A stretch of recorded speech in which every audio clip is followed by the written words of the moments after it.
ഓം ശ്രീ ഗുരുഭ്യോ നമ. ആദ്യകാലത്തൊരിക്കൽ യുവാക്കളായ ഒരു മാതാപിതാക്കൾ അവരുടെ കൊച്ചുകുട്ടിയുമായി അമ്മയ്ക്കരികിൽ വന്നു. കുഞ്ഞിന് കുഷ്ഠരോഗമാണ്. അതിൻ്റെ പിഞ്ചുവിരലുകൾ ദ്രവിച്ചുകൊണ്ടേയിരിക്കുന്നു.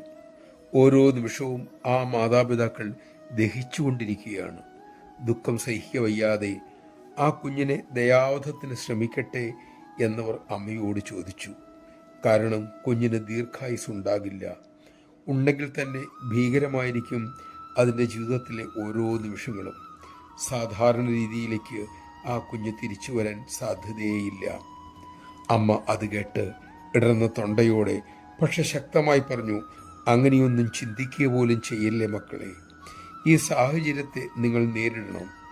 ഒളിച്ചോടിയാൽ ഇതേ കർമ്മഫലം ഇതേ വിധം വീണ്ടും വരും.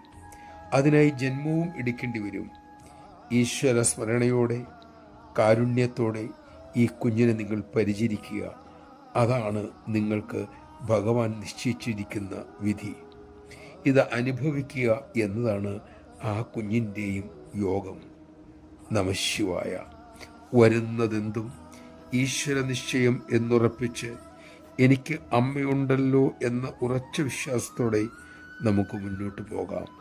തളരാതെ വീഴാതെ അമ്മ നമ്മെ സംരക്ഷിച്ചു കൊണ്ടേയിരിക്കും.